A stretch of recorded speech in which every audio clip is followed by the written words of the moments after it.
Bien, gracias Eliana, gracias por la invitación. Buenas tardes a todos, un gusto poderlos saludar, ver en algunos casos, de verdad, esto de la tecnología nos acerca mucho a los que estamos lejos, pero también nos genera cierto tipo de barreras comunicacionales. No es lo mismo estar face to face, cara a cara y sentir las energías de cada uno de ustedes. Pero bueno, vamos a intentar hacer esto. Ya lo decía Eliana, a mí me gusta trabajar mucho en la parte dialógica, en la parte de compañerismo. Entonces creo que si entre todos y todas aportamos, esta va a ser una experiencia muy enriquecedora, sobre todo para mi persona, porque siempre se aprende y se aprende mucho cuando tienes oportunidad de compartir tu quehacer. Bien lo decía Eliana, hemos trabajado juntos en el Centro de Educación Permanente Jaihuaico, en el CEPJA, y bueno, actualmente estoy ejerciendo la dirección de una ONG. La ONG se llama Yachay Chalacu, que en castellano significa intercambio de saberes, con unos proyectos muy interesantes que estamos aplicando en temas de lo que es prevención de violencias. Estamos trabajando en lo que son emprendimientos productivos, apoyando emprendimientos productivos, y estamos con una experiencia piloto de un bachillerato técnico humanístico en el que estamos con dos carreras técnicas, y es donde estamos actualmente pues aportando un poco para poder llevar adelante nuestro trabajo. Bien, Eduardo, qué lindo, de verdad, desde la práctica poder compartir tus experiencias. Entonces, te cedo pues el poder de este espacio para que tú puedas compartirnos todo esto que has preparado para nosotros el día de hoy. Bien, solamente decir que cuando gusten me cortan. Yo no voy a poder estar atento a verlos porque voy a cortar para poder mostrar mi presentación, voy a cortar la imagen, pero con toda confianza cortamos y hacemos este diálogo. Sí, de verdad me gustaría mucho que sea más que una charla, sea más que un monólogo, sea una charla, un intercambio, de ir compartiendo un poco la experiencia, que es lo que Eliana me había pedido, desde esta experiencia de trabajo. ¿Cómo vamos transversalizando nuestras profesiones? Y lo que en algún momento se decía y se hablaba desde lo que son los proyectos de desarrollo social, cómo empezamos nosotros a aportar desde nuestras formaciones. Entonces, sin más, vamos a entrar a ver un poco la presentación que he preparado para esta oportunidad.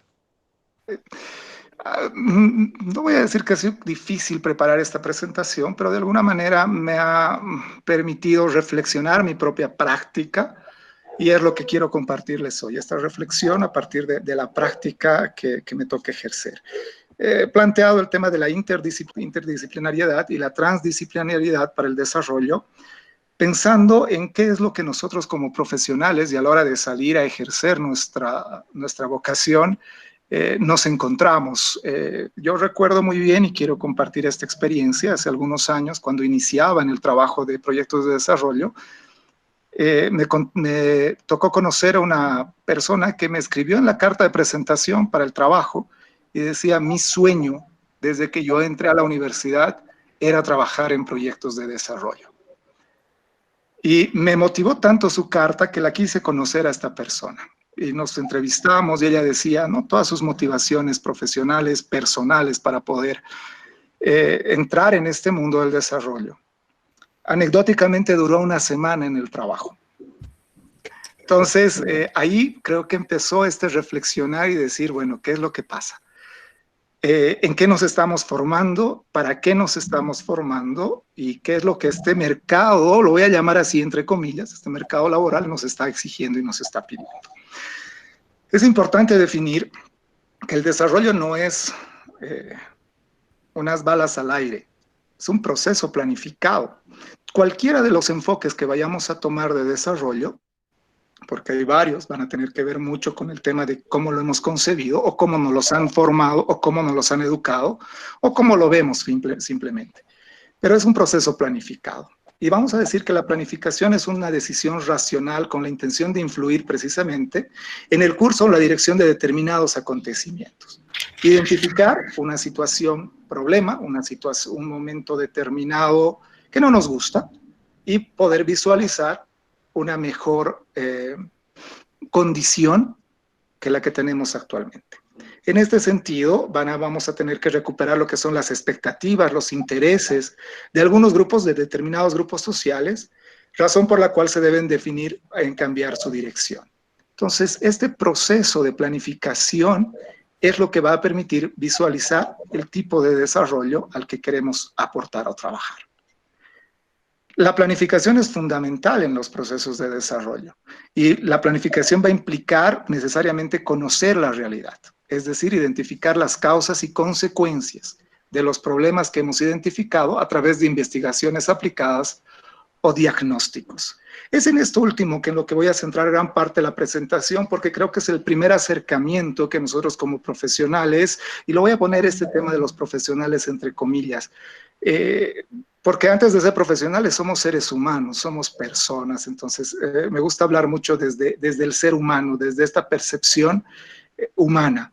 Entonces, es en lo que un poquito vamos a centrar esta parte. Y es importante decir también que cuando planificamos hay que tomar en cuenta que la realidad es altamente dinámica y cuando escribía esta presentación me ponía a pensar en la crisis en la que hemos entrado todos los proyectos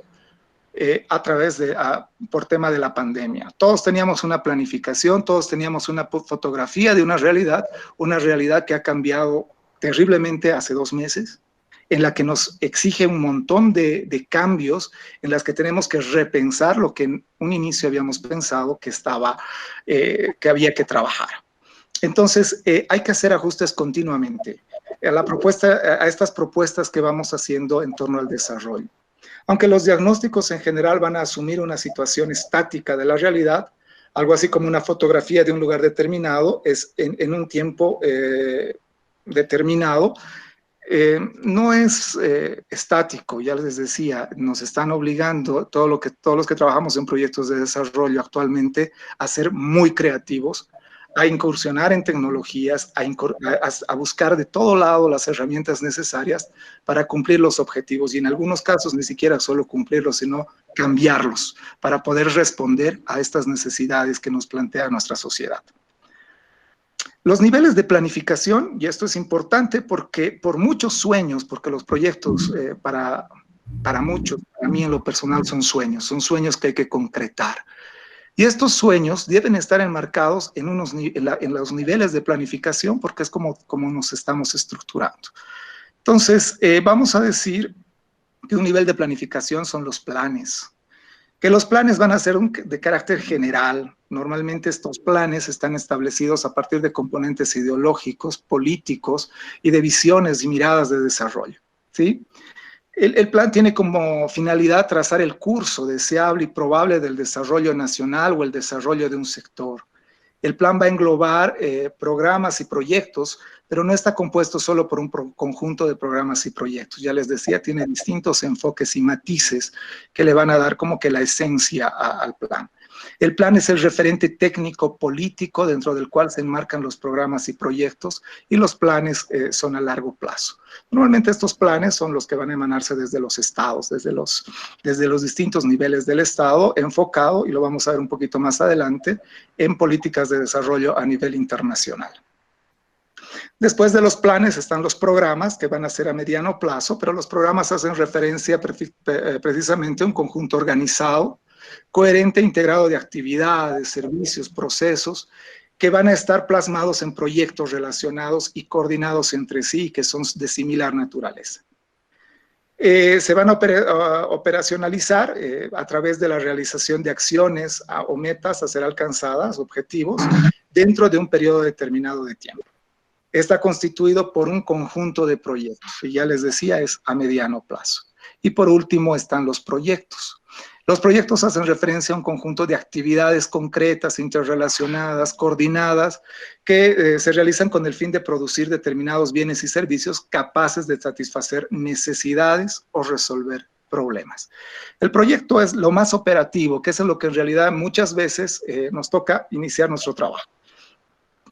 Lo operativo, los niveles de planificación en lo que es el plan y son los programas, definitivamente son interdisciplinarios. Ahí estamos todos desde nuestras experiencias, pero de repente lo más concretito que nos toca muchas veces trabajar y ver de cerca el cumplimiento de metas y objetivos son los proyectos. Que nos estás presentando, yo creo que es muy importante porque no todos sabemos la importancia de este proceso de investigación en los proyectos, o sea, cómo esta primera fotografía del espacio donde vamos a trabajar es importante para la elaboración de los proyectos. Efectivamente. Entonces, hay dos elementos interesantes que se dan en este tema, ¿no? Por un lado, es toda esta parte, toda esta parafernalia de lo estructurado que es la elaboración de los proyectos. Y ya les decía, todo lo que tiene que ver con planes y programas que están normalmente marcando los lineamientos desde los mismos estados, es muy riguroso en su formulación y en su planteamiento, porque debe responder a un tipo de objetivos, indicadores y metas que están trazados y están delimitados. ¿Dónde entramos normalmente nosotros? Y se los decía hace un momento, los técnicos, los profesionales que estamos iniciando esta carrera, entramos en la parte de los proyectos, en la parte más operativa. Sale la ley, qué sé yo, para hablar en tema de educación, la ley 070. Y ahí hemos tenido la experiencia con Eliana, y me voy a valer de esa experiencia para poner un ejemplo.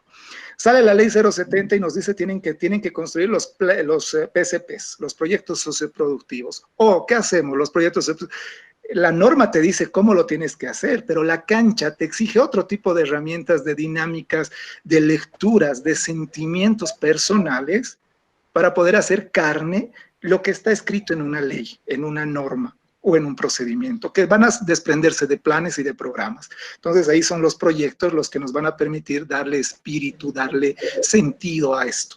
Y es eso lo que les trataba de decir con el tema de explicar de dónde salen los planes, los programas y los proyectos que se van a ir desprendiendo. En tema de cooperación internacional, voy a tratar de bajar un poco mi ritmo porque soy un poco acelerado.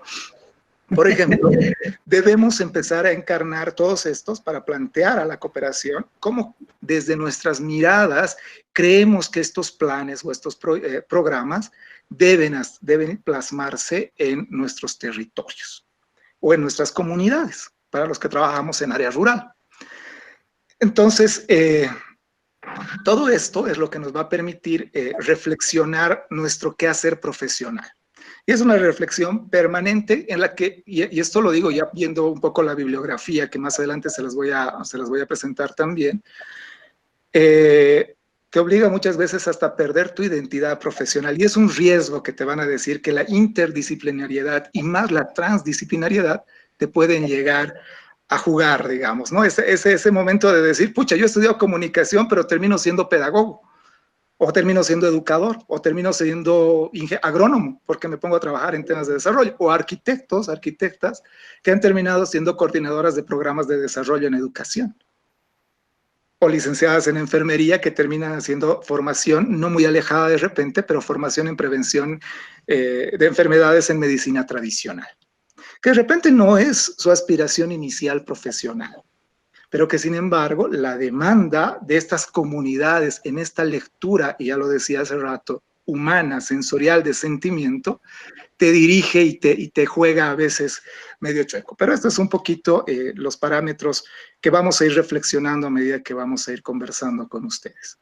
Y les decía, hay un plan, hay un programa, hay unos proyectos, pero estos no salen tampoco de la creatividad o el ingenio de los estados.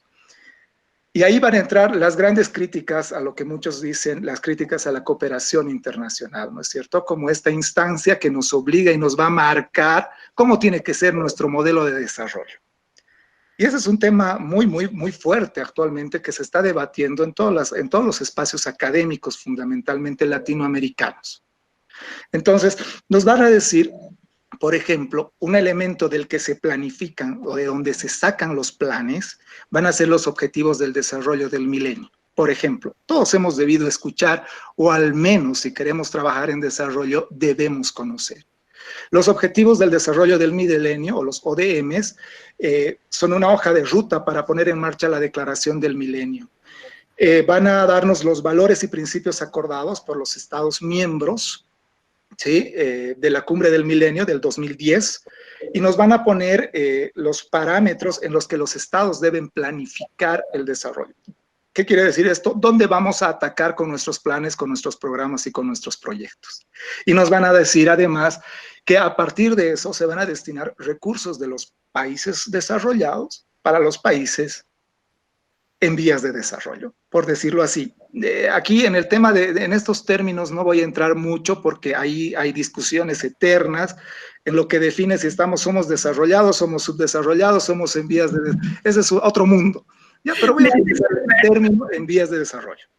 Me hace recordar un poco a las discusiones que teníamos respecto a esto que tú estás diciendo. Son discusiones eternas y tiene toda una postura política que es importante también mencionar y que podemos estar en desacuerdo, pero normalmente los espacios y las financieras en realidad son las que van a determinar esas líneas y esos caminos por los cuales vamos a transitar.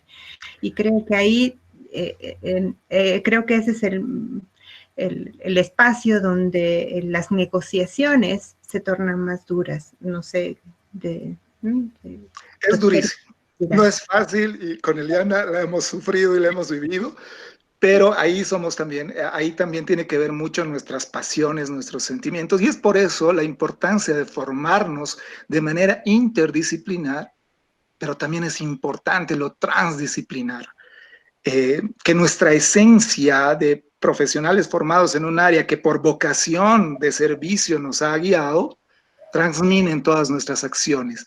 En esa medida vamos a poder generar cambios. Pero es importante, vuelvo un poquito a los objetivos del desarrollo del milenio, que nos van a decir que son 8 grandes objetivos en los que se van a ir planificando el desarrollo. Y uno tiene que ver con la erradicación de la pobreza extrema y el hambre, lograr la enseñanza primaria universal, ¿no? Está el promover la igualdad entre los sexos y la autonomía de la mujer. Está la reducción de la mortalidad infantil, mejorar la salud materna es otro de los objetivos. El otro objetivo es combatir el VIH-Sida, el paludismo y otras enfermedades graves. Me imagino que con esto de la pandemia estamos hablando de estas enfermedades graves. Garantizar la sostenibilidad ambiental y fomentar una asociación mundial para el desarrollo. Estos 8 objetivos del desarrollo del milenio se van a ir desprendiendo en lo que va a ser también los objetivos para el desarrollo sostenible.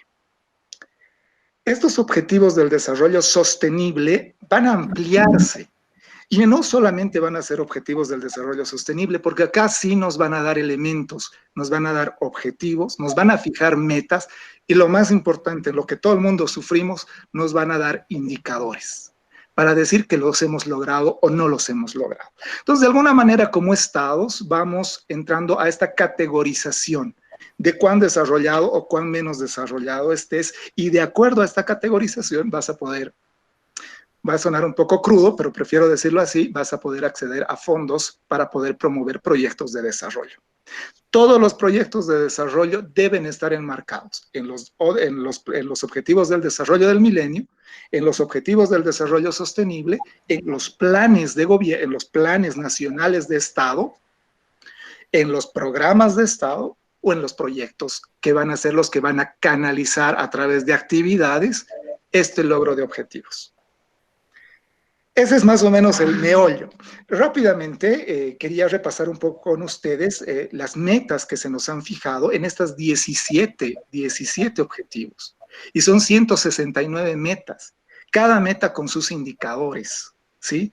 Entonces, si alguien quiere trabajar, por ejemplo, en fin de la pobreza, que es uno de los objetivos, tienes que revisarte los documentos que te van a marcar y te van a decir quiénes son pobres, cuándo se califica pobres, cuándo, y ahí tiene que ver quién es pobre en temas de ingreso, acceso a servicios, y es donde vamos armando todas las parafernalias. Ojo, categorías que han sido implementadas y descritas desde estos espacios como son la ONU, la UNESCO, que son organismos que en realidad son los que nos muestran esos caminos que hay que seguir. Por eso decíamos, ¿y quién dijo que nosotros éramos pobres? O sea, ¿cómo se ve la pobreza desde el lugar de ellos y desde nuestros lugares, ¿no? O sea, hay mucha tela que cortar por ahí también.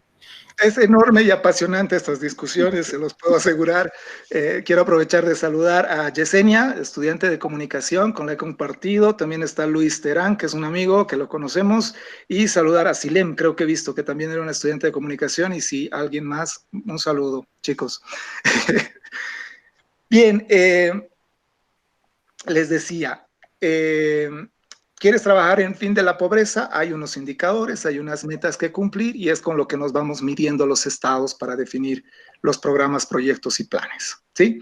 Hambre cero es otro de las metas que se nos dice en los objetivos del desarrollo sostenible. Salud y bienestar, educación de calidad, igualdad de género, agua limpia, saneamiento, energía, asequibilidad y no contaminación, trabajo decente y crecimiento económico. O sea, voy a hacer aquí un paréntesis, por ejemplo, en esto de trabajo decente y crecimiento económico, todos los programas de desarrollo productivo están enmarcados.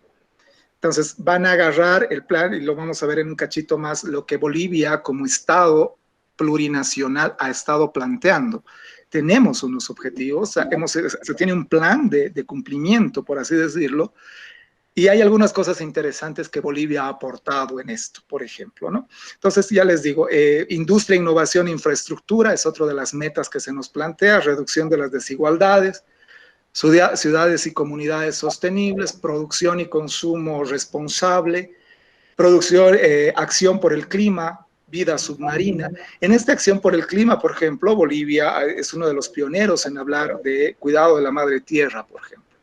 Bolivia ha planteado el tema de que no es el tema de cuidemos la naturaleza, cuidemos el medio ambiente.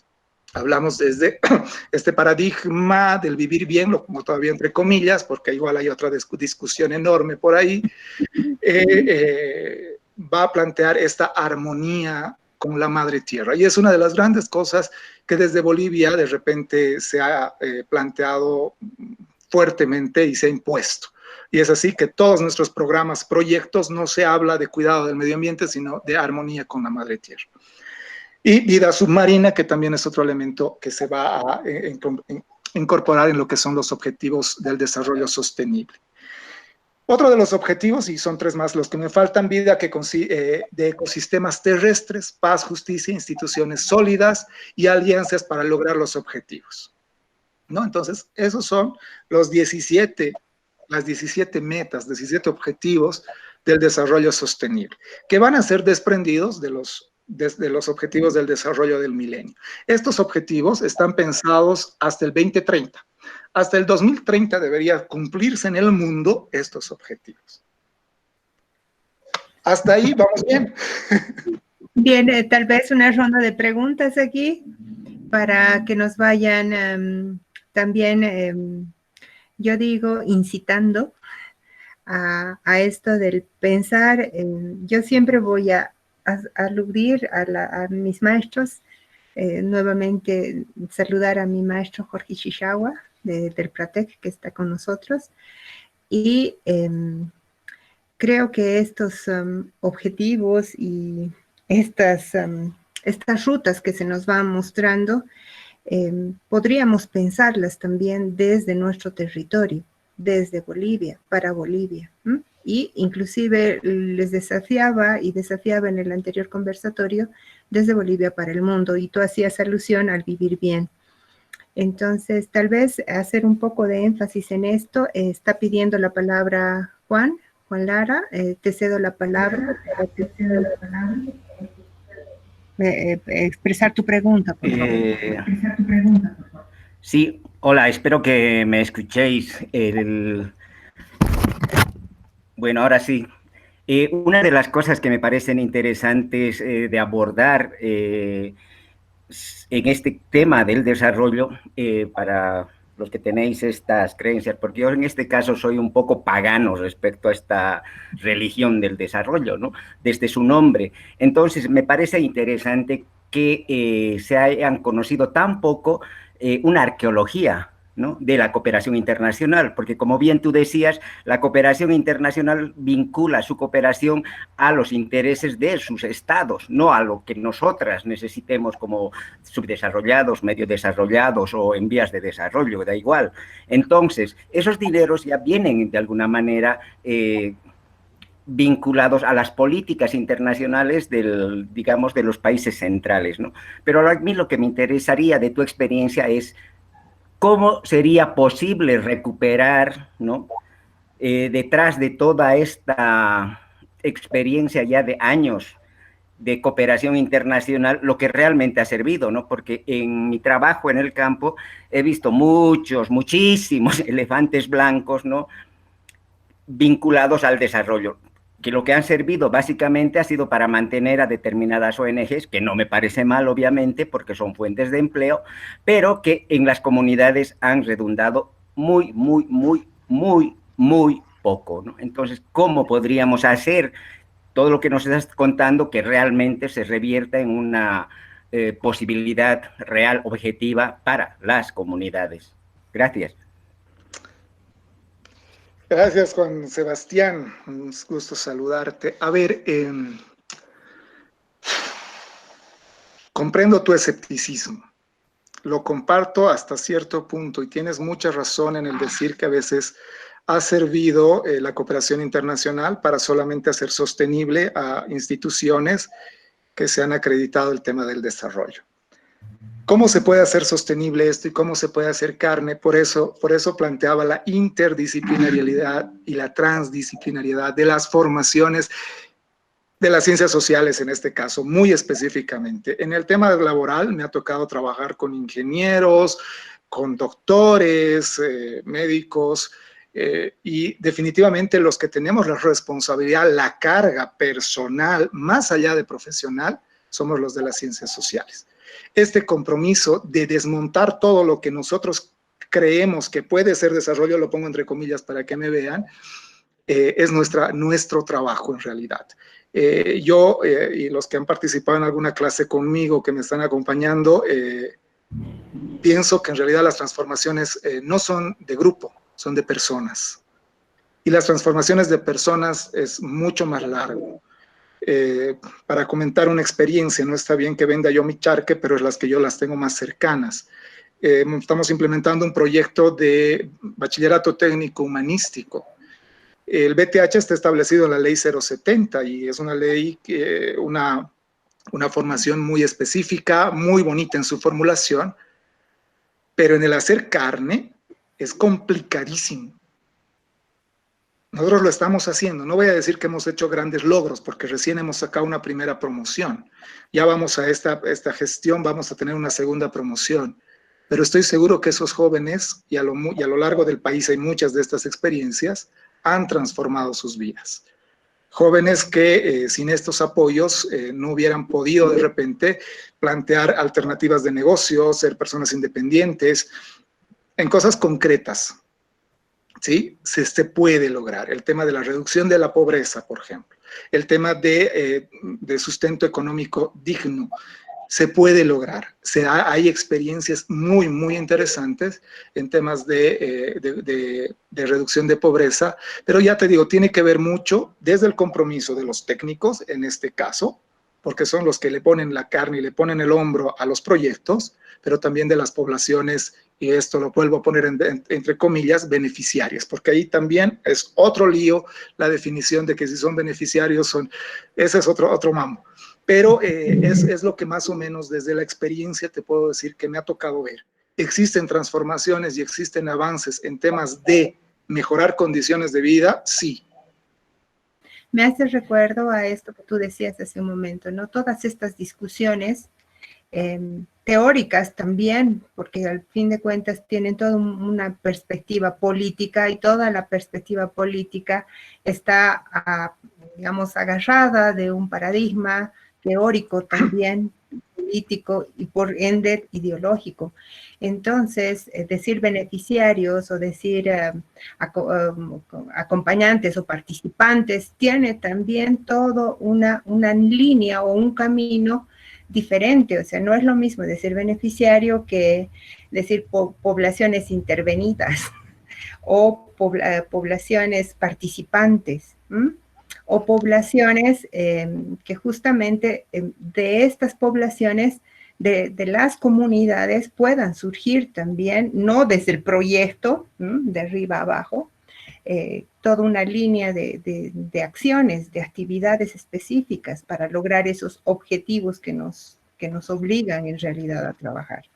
Estoy de acuerdo con Juan en que yo tampoco estoy de acuerdo con el concepto de desarrollo, y ahí el maestro Jorge también seguro que nos hará recuerdo de algunos textos de Bhadava Shiva, por ejemplo, que hablan sobre el recuerdo, y hay todo un diccionario del desarrollo para poder comprender a profundidad lo que significa esta palabra. Y más todavía en países de desarrollo, como tú hace un momento lo decías, ¿no? O en vías de desarrollo. Todo es cuestión desde el lugar desde donde miras, desde el lugar en que te posiciones. Y ahí ya voy a ir metiendo un poco la intencionalidad de esta pequeña reflexión que quiero iniciar con ustedes. La importancia desde nuestra reflexión profesional de formación. Más adelante, si tenemos oportunidad, yo me he entrado a la página de la carrera de Ciencias de la Educación y la de Comunicación y he visto un poquito el pensum, por así decirlo, ¿no? Los contenidos que debemos tener. Estas reflexiones de las que hablamos ahora con Eliana y las trae a colación Juan Sebastián, son las que realmente deberíamos tener como parte de nuestros procesos formativos, porque son los que nos van a ayudar a ver estas realidades y saber realmente a qué tipo de desarrollo estamos aportando. Esa reflexión en la formación profesional para nuestra interdisciplinariedad y no ser caballos cocherros para hablar solamente de este tema, nos va a permitir hacer transformaciones más allá de lo planificado. Pongámosle, por así decirlo, el tema de que cada uno construye desde lo que es el modelo de desarrollo. Tú construyes o reflejas, porque ese poder tienen los técnicos en los proyectos. Al final tú muestras resultados, pero lo que dejas a las poblaciones con las que has trabajado, has acompañado, es muy personal. Es tu compromiso como persona, como individuo, antes de ser profesional, como persona, con los otros. Lo que has compartido, eso se queda con ellos. Al final es eso. Porque el resto, en los informes y en todo, van a ser los números y los grandes logros que se tienen que mostrar. Pero eso lo vamos a ir viendo un poquito más allá. No sé si puedo seguir. Si no hay más preguntas. Dale. Miren, y solamente hemos entrado a lo que son los objetivos del desarrollo del milenio y los objetivos de desarrollo sostenible, y ahí Bolivia va a plantear la Agenda Patriótica 2025 y sus 13 pilares, ¿sí?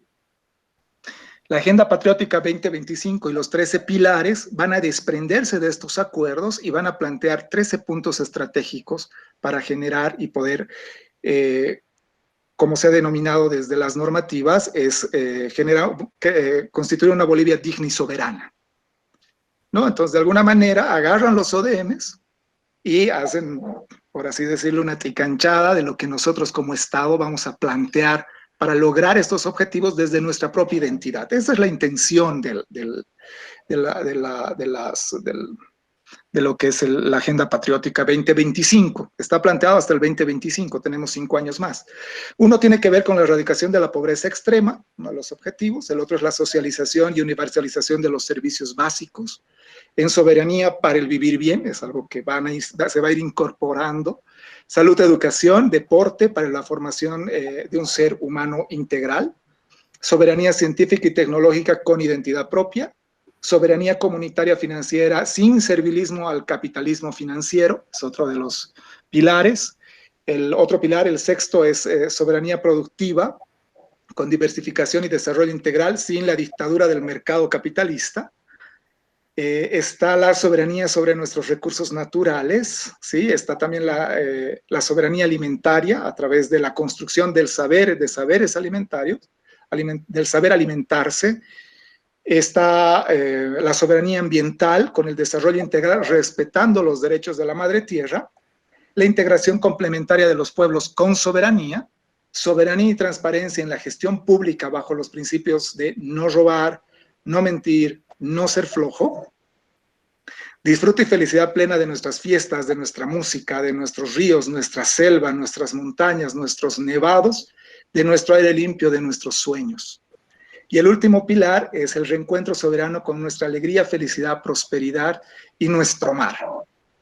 Entonces, esos son los 13 pilares de lo que es el plan, la Agenda Patriótica 2025, que de alguna manera es de donde se va a desprender todos los planes, programas y proyectos que se implementan en nuestro país. A partir de eso, empezamos a planificar el desarrollo. En proyectos, fundamentalmente en proyectos sociales, ¿no? Para no entrar en grandes debates, hay dos tipos de proyectos: los económicos, que buscan una generación de ingresos más personales de repente, pero nos vamos a centrar en la planificación de los proyectos sociales. El proyecto social son los proyectos que nos identifican, nos marcan, nos sacan una fotografía de una realidad que no satisface las necesidades de las personas, del grupo o la comunidad, y van a fijar una meta. Y van a decir, esto es lo que queremos. Ojo, esto es lo que queremos, no lo que nosotros como institución, como cooperación, como agencia queremos. No, no tiene que ser así. No debe ser así. En muchos casos lo es, pero no debe. Entonces, vamos a decir que los proyectos sociales, y esto voy a citar a Anderek, quien es el que de alguna manera tiene un concepto bastante claro, y va a decir que son la previsión, ordenamiento o premeditación que se hace para realizar algo o ejecutar una obra u operación en sentido técnico, ¿sí? Se trata de la ordenación de un conjunto de actividades que, combinando recursos humanos, materiales, financieros y técnicos, se realizan con propósito de conseguir un determinado objetivo, resultado. Estas actividades se articulan, se interrelacionan y coordinan entre sí. Les decía, el proceso de proyectos de desarrollo social, los proyectos sociales, para no meter tanto el tema del desarrollo, son procesos planificados, deben ser procesos planificados. No puede ser un proceso desordenado, tiene que ser planificado, porque es la única forma en la que vas a poder de alguna manera marcar, no sé si está bien dicho decir medir, pero la idea es que vayas poniendo, por lo menos marcando esos hitos que van a servirte para construir estas condiciones o estos cambios que quieres lograr en determinada comunidad. Los proyectos sociales tienen algunas características, son necesariamente concreción de lo deseado, es lo que queremos lograr. Todo proyecto es un conjunto de actividades o acciones interrelacionadas. Se desarrollan en un tiempo determinado, tienen una temporalidad. Por otro lado, se desarrolla en un espacio geográfico claramente definido y finalmente se dirige a resolver determinados problemas que afectan a las personas. El proyecto es la conjunción de recursos humanos, ya lo decíamos, técnicos, materiales, financieros. Todos los proyectos tienen que alcanzar determinados objetivos y resultados, los cuales se definen previamente. En muchos casos, la definición de lo que se quiere alcanzar es un producto de reflexión de expertos, y eso también lo pongo entre comillas.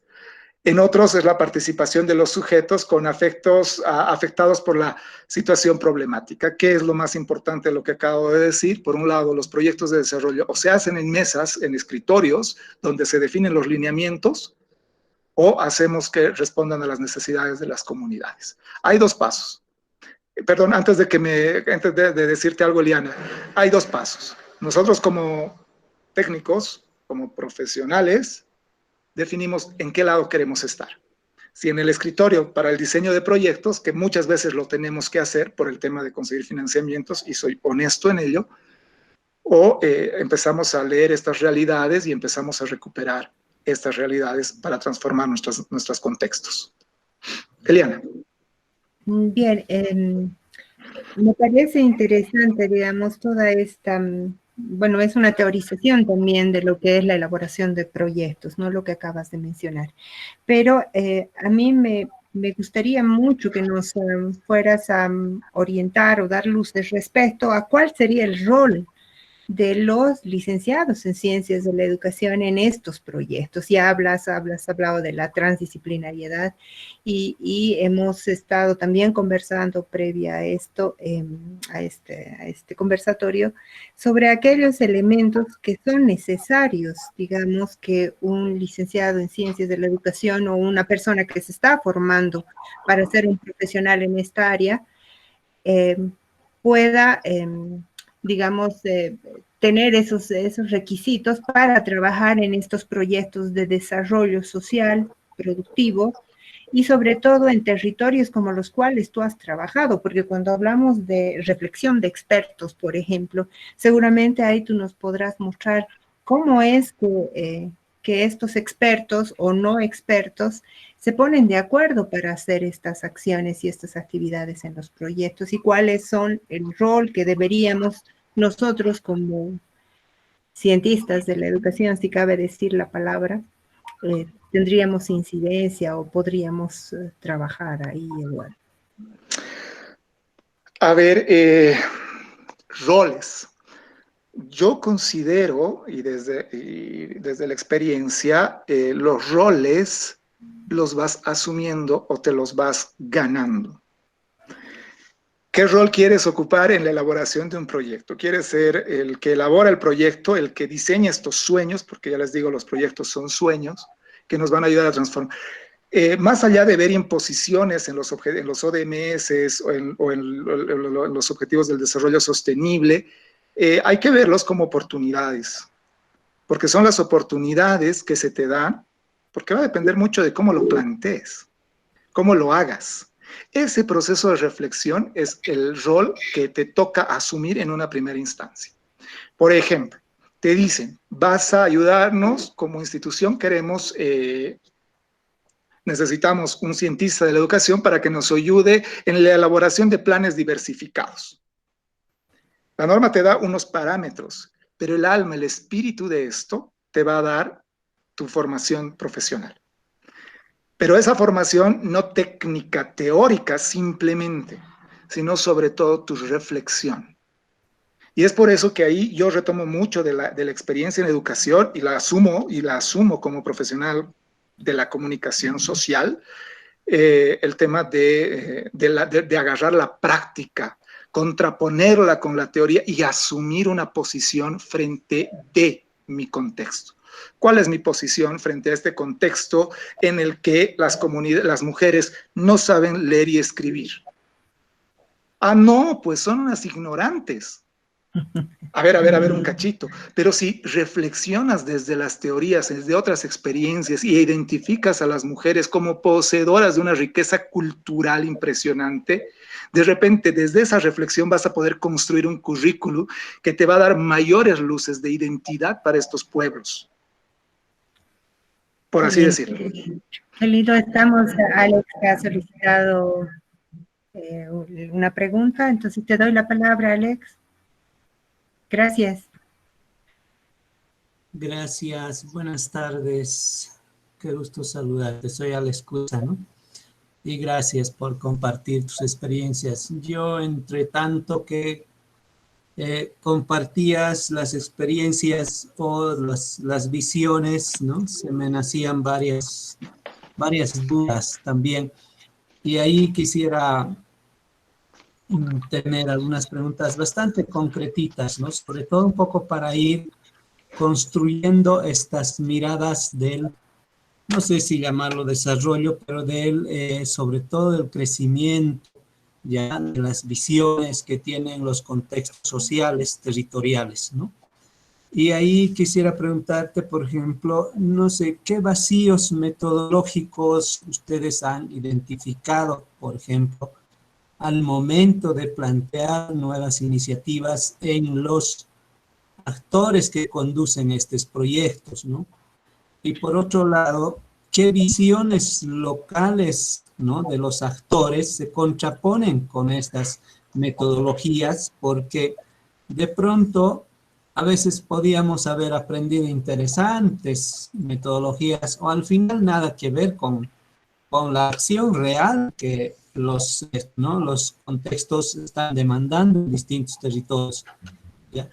Y luego, la otra pregunta que tengo es que ya visto desde la antropología cultural, en este caso creo que en comunicación, en educación también tenemos, vistos ya desde la antropología cultural, no sé si han podido detectar algunos escenarios educativos en esos territorios sociales para poder ya identificar. Y yo estoy plenamente de acuerdo. No siempre se puede dar roles, pero sí uno se gana en el proceso de construcción, de visiones y de intervenciones, entre comillas, el concepto de intervenciones, ¿no?, sociales. Entonces, bueno, son algunas de mis dudas y muchas gracias nuevamente. Alex, espero no haberme chipado, pero a ver, voy a intentar hacerlo. A ver, en tema de vacíos metodológicos, pucha, les voy a ser muy honesto. Creo que lo primero que debemos enseñar y debemos aprender, y les digo desde mi experiencia, es desmontarnos. Debemos desmontarnos. Investigación, acción educativa. Para mí esa es la esencia del trabajo con comunidades. La investigación, acción, ¿qué es lo que te dice? Ve y conoce, introduce, entre, sé parte. No seas un externo observador con toda tu teoría metodológica que te dice que primero debes, no. Ve, primero observa, primero aprende del otro, para luego tratar de enseñar, pero primero aprende. Ese es, yo creo que un principio básico metodológico que no se está enseñando en las universidades. Y lo digo porque he estado participando en varias universidades y en ningún pensum he podido ver este desmontarse todo lo que sabemos. En todas está, y ahora que está tan de moda el tema de las competencias, en todas nuestras universidades está formación en base a competencias. Y lo que realmente a veces se necesita para trabajar con las comunidades es dejar de ser tan competente. Y tienes que ser una persona mucho más abierta, ser muy sensible a la realidad, y eso no te lo enseñan en la universidad. La sensibilidad a la realidad del otro, esta empatía, son valores, y eso por eso le ponía la transdisciplinariedad, porque en la transdisciplinariedad es donde vas a aprender, por ejemplo, el tema de poner tu que lo que tienes tú de formación, pero también lo que tienes de sentimiento y de vocación por lo que haces. Entonces, vacíos metodológicos, muchísimos, pero el principal es que las metodologías nos dan luces. Yo estoy a favor, tienes que saberla, tienes que haber reflexionado teórica y prácticamente antes de hacer una intervención social, porque ahí le doy toda la razón a Juan Sebastián en su escepticismo, es donde van surgiendo las metidas de pata.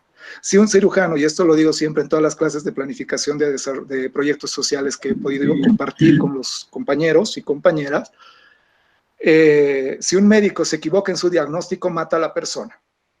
Si uno del área social nos equivocamos en nuestro diagnóstico y en nuestra intervención, matamos comunidades, matamos identidades, matamos culturas, matamos todo. No dimensionamos como cientistas sociales nuestra importancia en nuestros trabajos e intervenciones. Y eso es algo que no nos están formando en las universidades. Lo digo porque yo también soy formado en una universidad y la San Simón precisamente. No sé si he podido responder, Alex, espero que sí. Bien, Gustavo, por favor. Sí, está muy bien, muchas gracias. ¿Puedo? Por favor, Gustavo. Ya. ¿Qué tal? Buenas tardes. Mi nombre es Gustavo Vargas. Soy desconocido para la mayoría de ustedes, excepto para Eliana y Alex Cuiza, ¿no? Bueno, me parece interesante tu charla, Eduardo. Yo quería compartirles un poquito la experiencia de una ONG en la que me he formado casi toda mi vida. Se llama CENTA, el Centro de Comunicación y Desarrollo Andino. La experiencia que tienen ellos es la siguiente. Lo voy a resumir porque es una experiencia de más de 30 años, ¿no? Ellos han comenzado a trabajar en Ragaipampa y no lo han hecho en una mirada del desarrollo, ¿no? ellos han tratado de ver cómo es el etnodesarrollo, ¿no? Es decir, ellos han querido ver qué es lo que quería la comunidad, pero lo principal que les ha guiado, digamos, es la jurisdicción que tienen que tener las comunidades andinas sobre su territorio, ¿no? Y en ese sentido, los que sabían más de todo esto eran ellos, ¿no? Aquí los técnicos han ocupado un lugar accesorio nada más, ¿no? En tanto ordenar sus ideas y cosas así. Entonces, esta visión que ha tenido, digamos, el pueblo de Ragay-Pampa los ha llevado a lo que es las autonomías indígenas originarias hoy día, ¿no es cierto? Senda, bueno, voy a hablar de mi percepción sobre Senda, no voy a hablar desde Senda porque yo trabajé un tiempito ahí, ahora ya no estoy trabajando ahí, pero la cuestión es que Senda siempre ha tratado de apoyar las estrategias campesinas de manejo territorial, ¿no? Y en alguna parte de ese camino Senda se ha retirado, ¿sí? ¿Por qué? Porque, bueno, al principio estaba apoyando la autonomía, ¿no es cierto? Pero después vio que la autonomía era parte de toda una estructura, digamos, mundial que desemboca en esta cuestión que es la descentralización de la administración de los estados, ¿no? A nivel mundial. Entonces, como les iba diciendo, ellos han abogado y continúan abogando por el etnodesarrollo, donde ahí los técnicos, con el saber limitado que tiene la academia y que tiene la universidad, solamente apoyan, ¿no? Y estamos hablando de un universo, de un pluriverso, digamos, de saberes que la gente de la universidad tiene que comprender, ¿no es cierto? Que el saber académico no lo es todo. Entonces, en ese sentido, los técnicos pueden apoyar a estos procesos que en realidad son por así llamarlos, de movimientos sociales, ¿no? De movimientos sociales indígenas que se han manifestado en estos últimos años, especialmente en contra de la manipulación de los territorios que está tratando de hacer el capitalismo, ¿no? O sea, esto quizás les va a sonar un poquito raro o algún discurso del más, así, ¿no? No, no. Es muchísimo más allá de eso. ¿Y por qué Senda se ha retirado de el apoyo que daba Ragay-Pampa? Y eso a mí me ha llevado, bueno, estoy preparando ahora una tesis académica y eso me está llevando a plantear lo siguiente. Bueno, desde agarrando algunos elementos teóricos desde Foucault, yo estoy planteando en mi tesis actualmente que estas cuestiones de descentralización, de autonomías indígenas, todo eso, son solamente una especie de dispositivos del poder, ¿no es cierto?, del poder económico a nivel mundial, que el único objetivo que tienen actualmente es de ir poco a poco sometiendo a estas comunidades, etcétera, etcétera, etcétera, que antiguamente la jurisdicción la tenía la comunidad o el sindicato, pero actualmente estaba en manos de las alcaldías por las leyes que ha habido a partir de Goni Sánchez de Lozada y ahora están en poder de las autonomías indígenas originarias. Pero estas autonomías indígenas originarias, y a eso va mi tesis, hay que cuestionarlas, ¿no? ¿Por qué?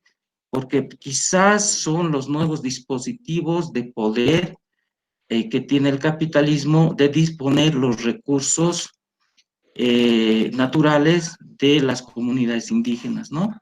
Entonces, resumiendo todo, mi intervención va más a abogar por un etnodesarrollo, un etnodesarrollo visto desde ellos mismos, donde los técnicos tienen cierta participación, pero es limitada. Eso es. Muchas gracias.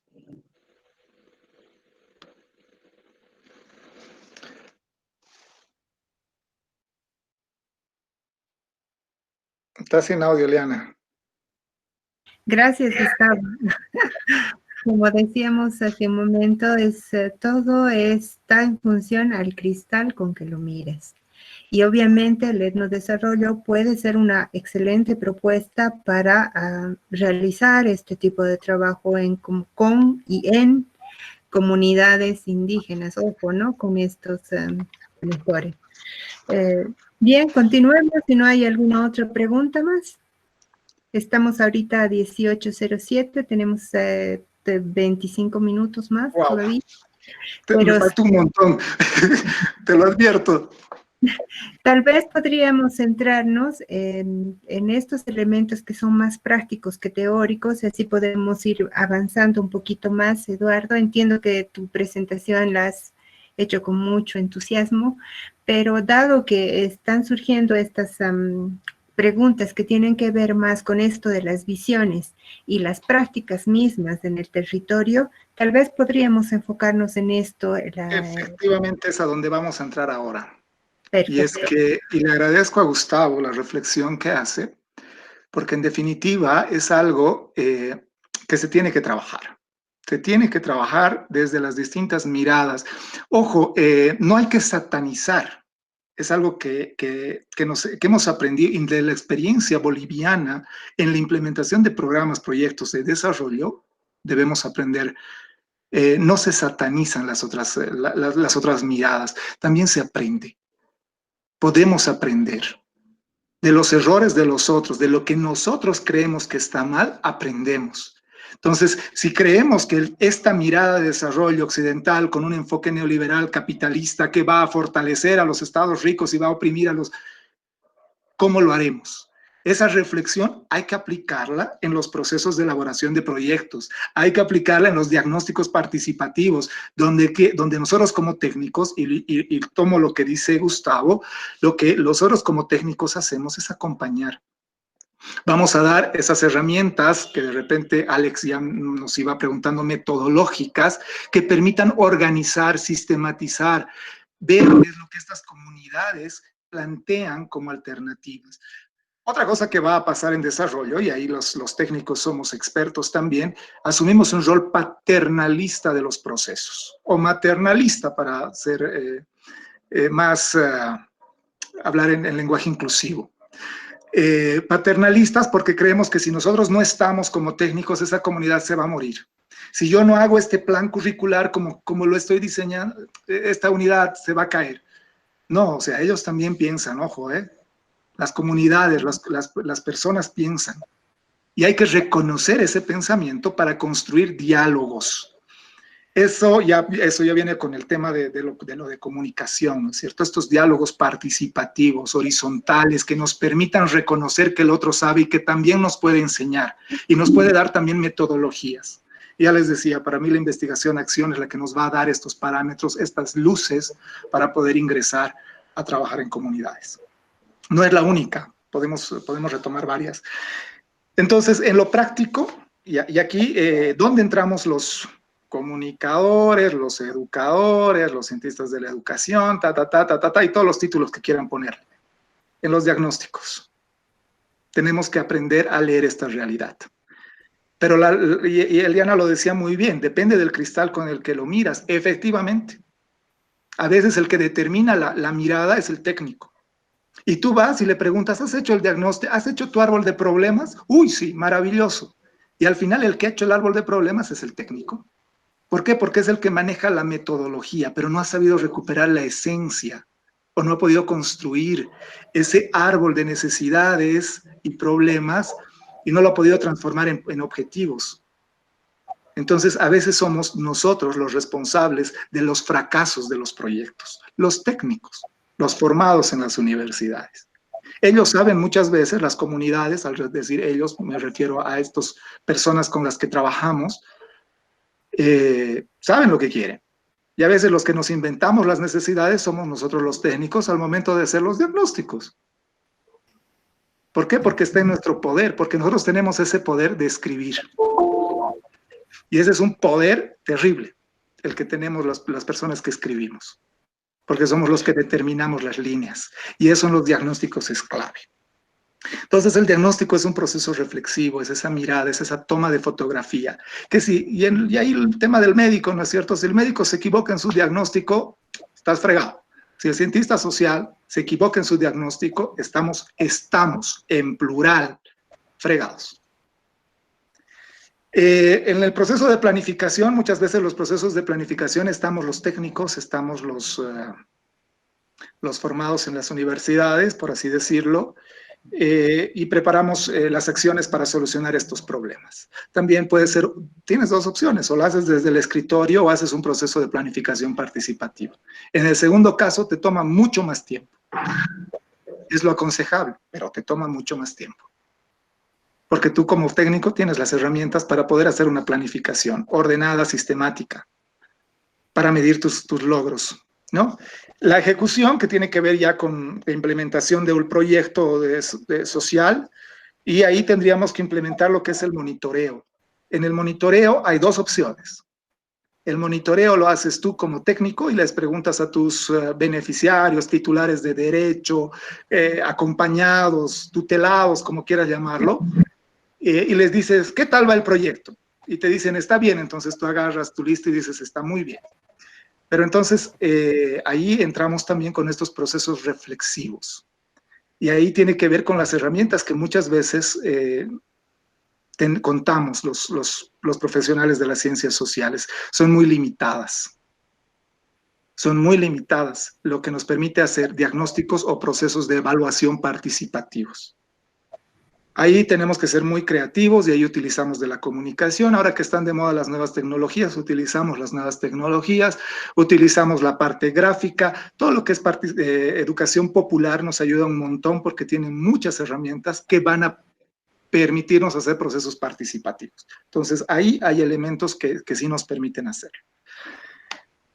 Y la sistematización, que es sumamente importante porque hay que sistematizar nuestras experiencias. Ahí también entramos todos los técnicos en la sistematización de las experiencias, en decir, esto hemos aprendido. Y no solamente de las cosas buenas, de lo maravilloso que salió el proyecto, sino también y fundamentalmente de las cosas que más nos han costado o no se han logrado, porque son de las que van a poder aprender los otros o van a poder formular nuevos proyectos para lograr lo que nosotros no hemos podido hacer.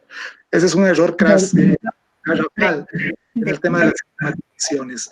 No sistematizamos proyectos muchas veces, sino simplemente sistematizamos logros o los objetivos y metas, pero no las dificultades que hemos tenido en el proceso.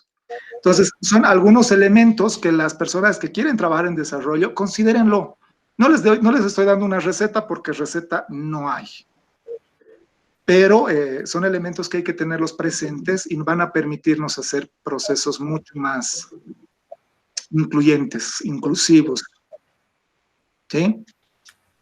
Bien, yo pararía aquí un momento para ver si hay preguntas, pero iniciaría esto con del error se aprende, no el error se castiga o se oculta, ¿no? Tal vez esa podría ser el mensaje de lo que acabas de decir. Y bueno, nuevamente abro la posibilidad de que podamos hacer preguntas o tal vez aportes a esto que Eduardo nos viene compartiendo. En la cancha. Bien. Allá. He hecho hincapié en el tema del diagnóstico, porque es donde entramos con nuestras herramientas, nuestras técnicas y nuestra formación, que nos ayuden a identificar las necesidades de los otros. ¿Qué necesitas? A veces si la pregunta es ¿qué necesitas?, van a surgir respuestas muy secas, muy tajantes y hasta a veces obvias. El ¿qué necesitas? Pues yo necesito ahora mismo salir a la calle. ¿Por qué? Porque es mi necesidad básica. Ahí podemos utilizar varias formas de alguna manera medir las necesidades, ¿no? Desde las básicas hasta las otras, ¿no? Ahorita yo necesito salir, es una necesidad emocional el poder salir y compartir con mis amigos. Es una necesidad.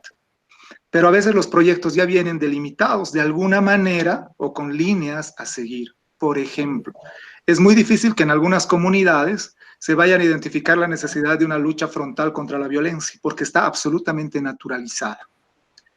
Si si mi intención sería armar polémica en este grupo, podríamos empezar a teorizar sobre el tema de género y vamos a llegar de que las teorías de género son netamente occidentales. Y van a nacer precisamente de estas luchas de mujeres empoderadas que han querido sus libertades en contextos occidentales. ¿Por qué? Porque en nuestra cultura la mujer, en muchas comunidades, no vamos a generalizar, en muchas comunidades es la sometida a la decisión del hombre. Y en muchas comunidades las mujeres no tienen participación igualitaria en los sindicatos, por ejemplo, que a veces los vamos a tomar como los íconos de la participación social, el sindicato. Pero no es participación porque no es una participación real de todos los miembros de la comunidad, porque hace falta la mirada de la mujer.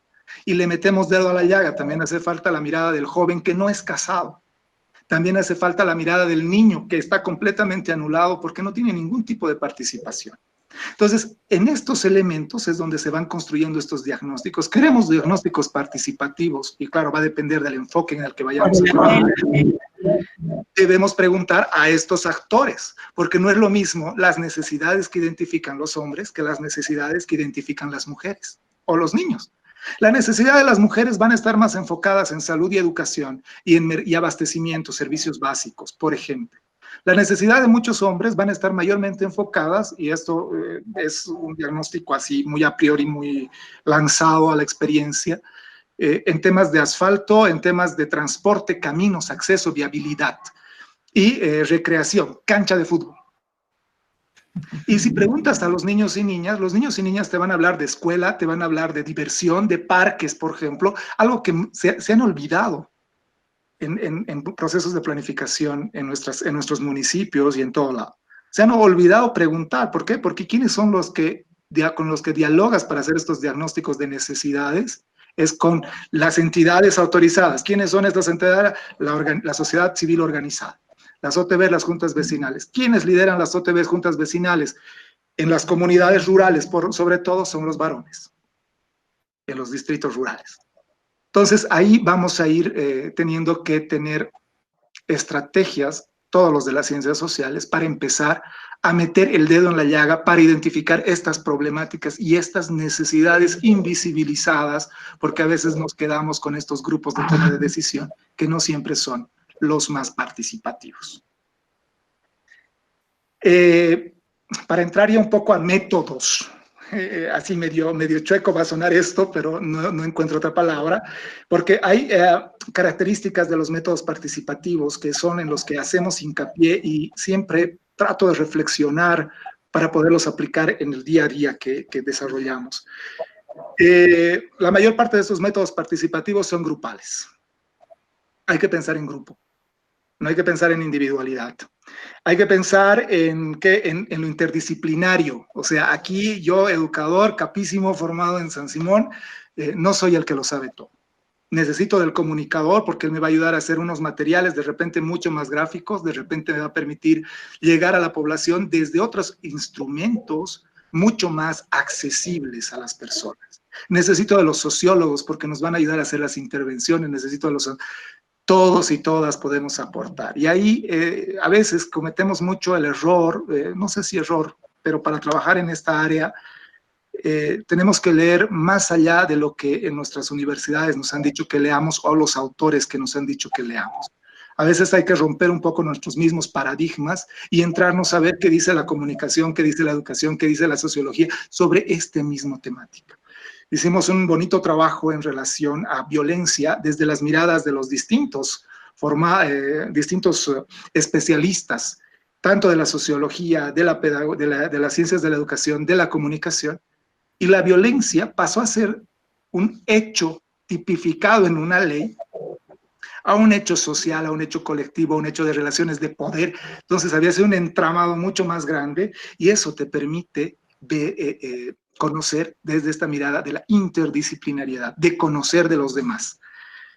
Es complejo, pero a la vez es bonito. Es súper bonito. Entonces, ¿y esto cómo se logra? De repente no solo leyendo, es hablando. A mí me ha encantado trabajar con pedagogos, me ha encantado trabajar con médicos, me ha encantado porque de ellos he aprendido muchísimo. Entonces vas nutriendo y vas armando estas metodologías participativas. ¿Quieres metodologías participativas? No solamente con la gente, tú también debes ser participativo en tu proceso de construcción. ¿Sí? Y entrando un poco a lo que son metodologías, tenemos que estar dispuestos a trabajar directamente en el campo, desde la experiencia, hacer programas de salud, por ejemplo, dentro del modelo de salud familiar comunitaria intercultural, el SAFSI, que está previsto en está previsto todavía en el Estado plurinacional. La salud tiene que ser desde las comunidades, reconociendo sus valores ancestrales, por ejemplo. Entonces, ¿cómo haces eso desde tu escritorio? No, tienes que ir y conocer y valorar y enamorarte de esos conocimientos. Porque si no lo haces, lo primero que vas a hacer es negarlos.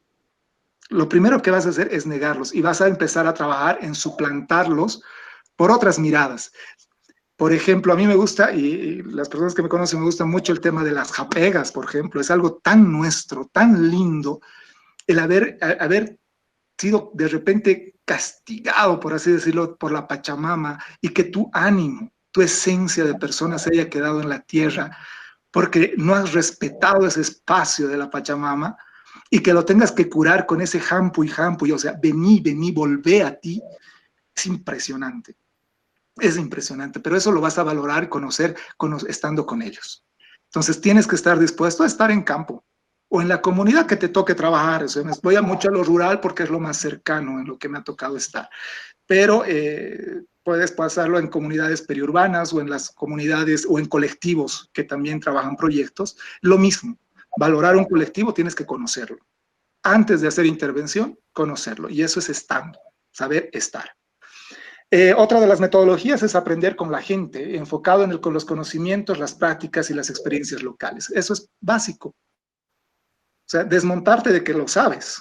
Tienes que ir a aprender sus experiencias, sus prácticas, sus conocimientos. ¿Qué es conocimiento para mí? ¿Todo lo que me han enseñado en la universidad? No, señor.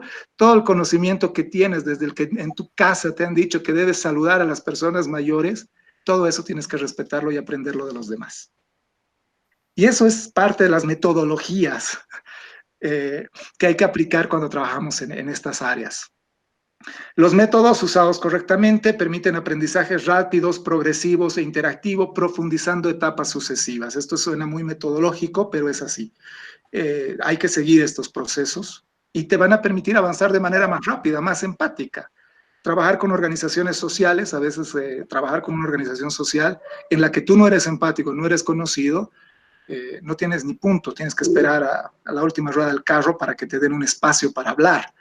Pero cuando tú has logrado conseguir ese espacio, te lo ganaste, y ellos te escuchan, y ellos te ayudan a seguir este proceso y te dicen, y si estito más, y si estito más, y entonces ahí tienes proyectos mucho más exitosos. Voy a avanzar un poquito más, ya te les digo las herramientas, en tema de herramientas, que es algo que Alex iba sacando también, toqué un poco hace rato, pero ya voy entrándome más en esa materia. En tema de las herramientas, las que más nos sirven son las cualitativas, ¿sí? Grupos focales, hablar con todas estas herramientas que nos permitan conocer más a profundidad, son herramientas que debemos manejar y de alguna manera dominar. Porque no vas a ir con tu libro de metodología de investigación cualitativa al campo. Entonces, esas cosas tienen que estar muy a la mano, muy prácticas. Nos van a dar datos cualitativos importantes, pero también estas herramientas nos van a permitir llegar a datos cuantitativos. A veces, por ejemplo, cuando trabajas, y me voy a temas muy, muy concretitos, en tema de violencia, por ejemplo, en las comunidades a veces te dicen, no, aquí no hay casos de violencia. Pero cuando vas haciendo este trabajo de investigación cualitativa a través de estas herramientas como entrevistas en profundidad que vas conociendo, incluso vas llegando a tener datos y te vas dando cuenta que los índices deben ser mucho más alarmantes de los que se muestran, porque a veces no se muestra la verdadera realidad.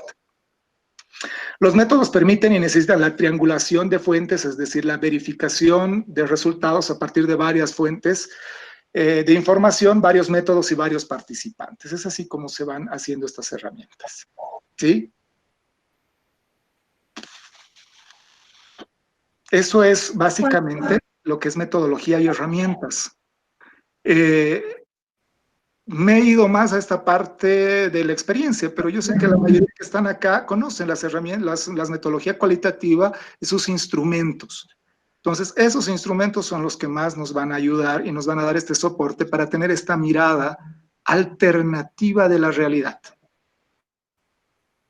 A la alternativa, a nuestra realidad, no la realidad de las personas con las que trabajamos, ¿eh? A ver, esa alternativa a nuestra realidad, a nuestra mirada científica. ¿Sí? Sigo, vamos bien. ¿Cuánto tiempo? Sí, nada más que ya tenemos 3 minutos más y bueno, si me permiten, tener unos cuantos minutitos más para que podamos ir cerrando tal vez después de esta tu exposición, sería fabuloso. Muchas gracias por su paciencia y por estar presentes. Yo voy cerrando, o sea, me estoy saltando todo lo que son en el monitoreo, hay otras herramientas, otras metodologías y en la evaluación también que nos van a permitir precisamente usar nuestros recursos técnicos para llegar a esto. Pero bueno, básicamente con los cualitativos estamos. Yo he querido, y esto, no entrar a un debate de epistemología, de ver que la interdisciplinariedad, que no sé qué, porque es un mundo de verdad, o sea, lo siento y les pido muchas disculpas a todos quienes han esperado de repente de esta charla algo mucho más, no sé si filosófico, más de entrar a las epistemologías de estos términos, estos debates, pero es un mundo. Entonces yo he tomado y me he encontrado un autor canadiense que me pareció muy interesante, que él escribe sobre la interdisciplinariedad, pero en ciclo inicial y primario. Así de bonito me ha gustado porque es uno de los que más bonito me ha explicado este tema y es Yves Lenoir, y nos dice la interdisciplinariedad profesional concierne a la integración de procedimientos y saberes científicos y prácticos, al desarrollo de competencias demandadas por una profesión. Este tipo de interdisciplinariedad exige superar la concepción clásica de la interdisciplinariedad. Dicho de otra manera, toda formación profesional exige de la integración de un conjunto de procedimientos y saberes orientados al desarrollo de competencias implicadas en una profesión. A muchos nos choca de repente escuchar tema de competencias, pero son habilidades, son destrezas que se desarrollan a lo largo de nuestras profesiones, pues de nuestras formaciones, nuestras vocaciones, pero que nos van a permitir interactuar con los demás. Hay que estar abiertos a complementarnos. Y por eso es importante que las personas que quieran trabajar en desarrollo busquen complementarse. Yo soy comunicador de formación, pero creo que mi complemento ha sido la educación.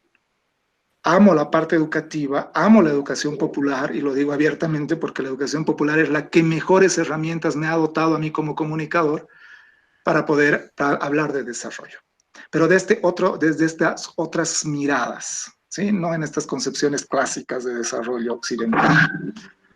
Por tanto, desde este punto de vista interdisciplinar, las disciplinas, en lugar de ser entendidas como frenos u obstáculos, porque a veces eso es lo que nos convertimos las personas y las disciplinas, debemos entenderlas como un marco teórico de referencia y deben ser comprendidas y tratadas como elementos indispensables de todo proceso de formación, ¿sí?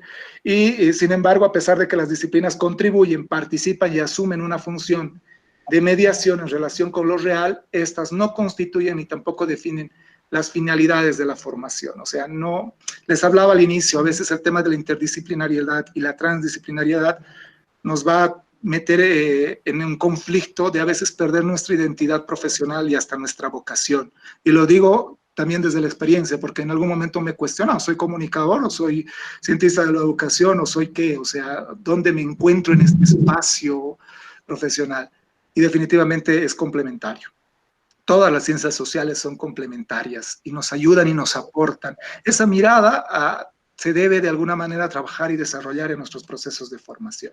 Y acá en la transdisciplinariedad, en la formación universitaria debe aportar con profesionales que respondan a entornos a través de sus aprendizajes, tanto conocimientos adquiridos como desde sus experiencias y prácticas. Empecemos a valorar también la experiencia de los otros, desde nuestros mismos estudiantes. Eso como para los docentes, ¿no?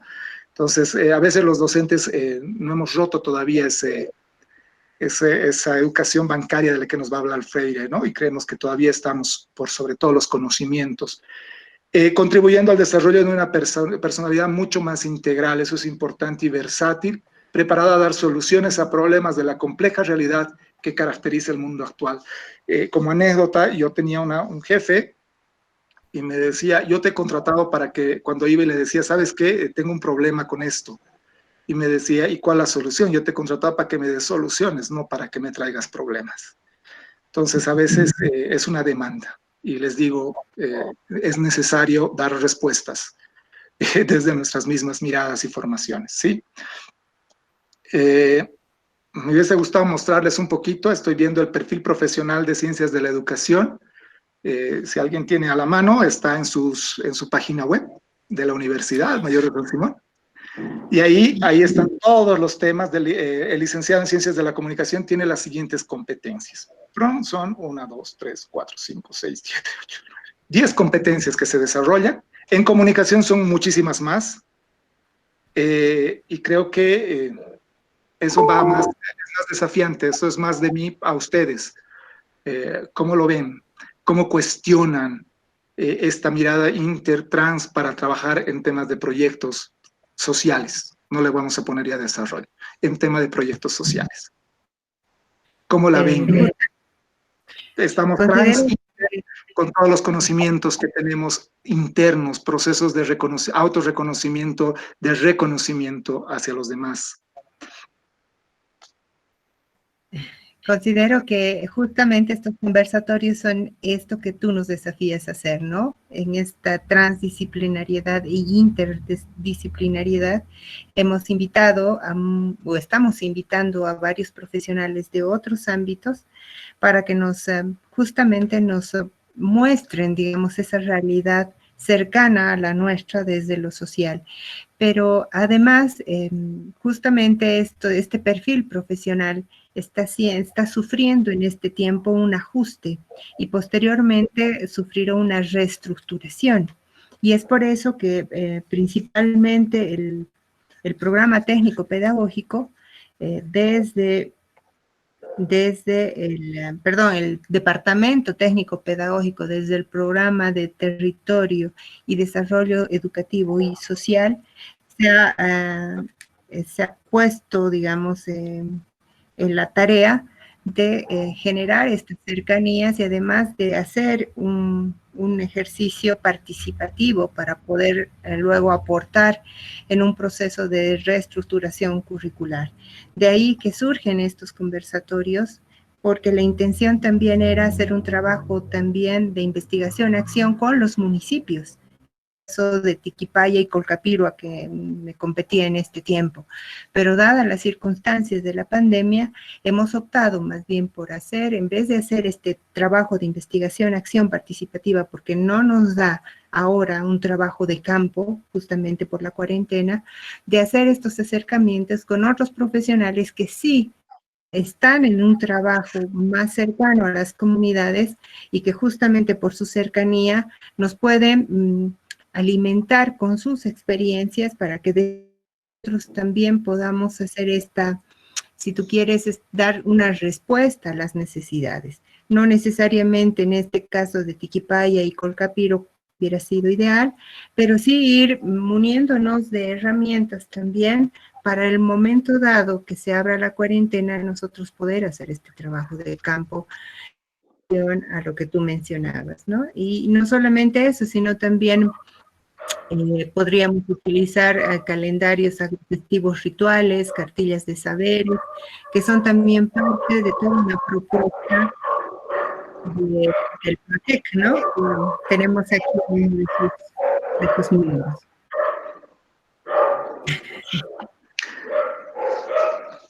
Para cerrar, para cerrar, tenía un texto, es un poco largo, pero no lo voy a leer, simplemente les voy a lanzar lo que más o menos dice, y es de Catherine Walsh, que me gustó muchísimo, y habla precisamente de la importancia de la práctica. En realidad, ya les decía, no hay recetas, son prácticas. Hay que aprender a pensar desde las mismas pedagogías. Y ella nos dice pedagogías que inciten a posibilidades de estar, ser, sentir, existir, hacer, pensar, mirar, escuchar y saber de otro modo. Pedagogías enrumbadas hacia y ancladas en procesos y proyectos de carácter, horizonte e intento de colonial. Hay que romper estos esquemas. Y ya les digo, no ver como en contra de lo que, o sea, no es nuestro objetivo ir en contra, sino ver qué hacemos con esas oportunidades que se nos da. Tenemos una situación muy diversa, muy compleja. Nadie esperaba lo que está pasando actualmente en el mundo. Hay mucha desesperación en ayudar. Hay mucha gente muy empática con lo que está pasando. Entonces, a veces lo que nosotros tenemos que estar dispuestos es a sentir y ver y plasmar esas necesidades de ayudar en que llegue a las verdaderas necesidades, por ejemplo, en la planificación de proyectos. Entonces, esas son las miradas que debemos ir desarrollando y debemos ir planteándonos desde la inter y desde la transdisciplinariedad. Un poquito lo que he preparado, espero no haberlos cansado en primera instancia y haber aportado a esta reflexión que Eliana menciona. Muchas gracias. Gracias a ti, Eduardo. Y una pequeña ronda de preguntas. Esta es la última, si hay alguien que quiera preguntar o hacer una intervención. Y luego estaríamos cerrando este espacio. Ya nos hemos pasado con 8 minutitos. Entonces cedo la palabra a quien quiera aportar o hacer alguna pregunta de cierre ya. Solamente 2 personas, tal vez. Si no hay preguntas, entonces podríamos estar cerrando este espacio. Eduardo, mil gracias por haber participado. A cada uno de ustedes por estar aquí y permitir compartir también tu palabra. Gracias. Gracias. Saludos a todos y a todas. Bien. Entonces, creo que no va a haber... bueno, se están despidiendo en realidad, no hay preguntas, entonces muchas gracias nuevamente. Vamos a tener, sí, me han pedido por favor que nos hagas llegar tu presentación, tu PowerPoint, y obviamente esto también va a circular para quienes deseen tener la charla. Es cuestión de que me envíen un mensaje al WhatsApp para que yo les pueda reenviar este documento una vez que lo hayamos aprobado, Eduardo. Entonces, sin más, muchas gracias a todos y hasta la próxima. Esperemos dentro de una semana. Hasta pronto. Muchas gracias, Gracias. de parte del técnico y de todos los que están. No sé, tal vez Alex puedes ayudarme o ya te has retirado. Creo que Alex no está. Bueno, ya. Creo que aquí terminamos. Entonces, muchas gracias nuevamente. Gracias, Jaya.